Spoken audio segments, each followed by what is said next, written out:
Modern corporate ecosystems are obsessed with motion. Every boardroom is racing toward the next digital transformation, pouring capital into endless cycles of technological innovation. This urgency generates massive amounts of activity.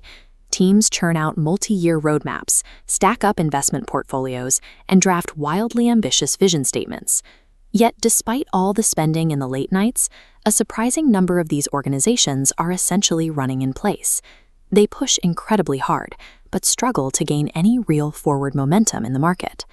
The breakdown happens right at the beginning, driven by a simple confusion between a plan and a strategy.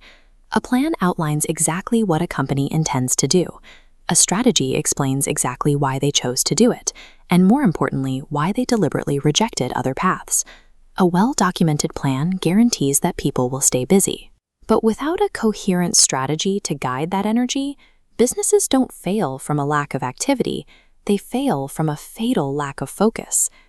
Behind this lack of focus is a very specific psychological trap. Leaders are terrified of missing out on future opportunities.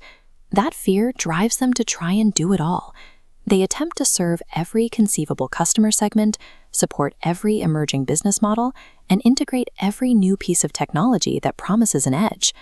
Spreading bets across dozens of directions creates a temporary feeling of safety for executives. It feels like hedging. In reality, pursuing everything at once fractures the organization. Internal operations become increasingly complex to manage, and critical resources are diluted across too many competing priorities.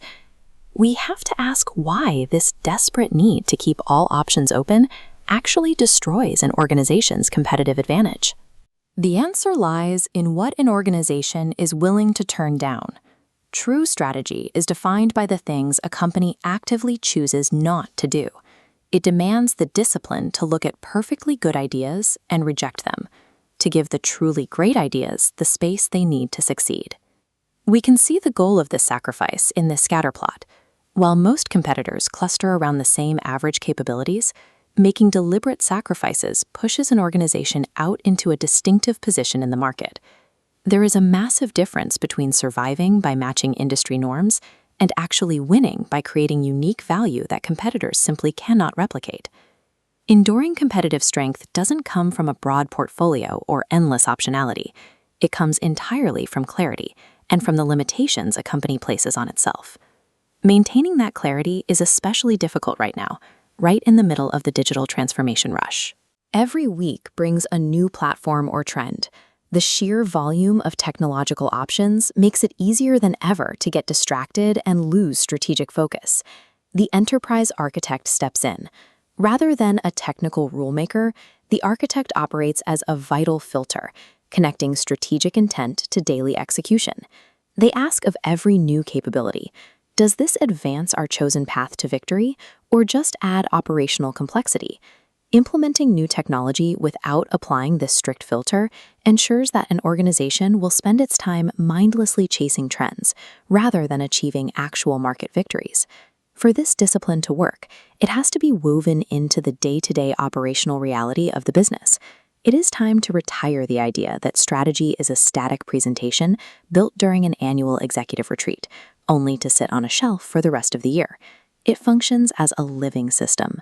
It is a continuous, synchronized network of daily choices about where to allocate resources and which technologies to deploy.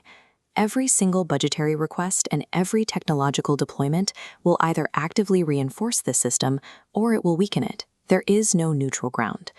Successful execution means that every layer of the business, from the boardroom's initial vision all the way down to the deepest layers of the tech stack, is synchronized to serve those exact same deliberate choices.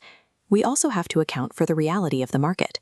This chart represents the constant, sometimes violent, external disruptions driven by evolving customer expectations and new technologies.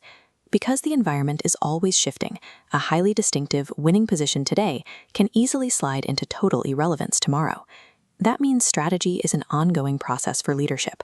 It requires constantly evaluating the market, learning from the data, and refining earlier choices. The most resilient organizations share a common trait.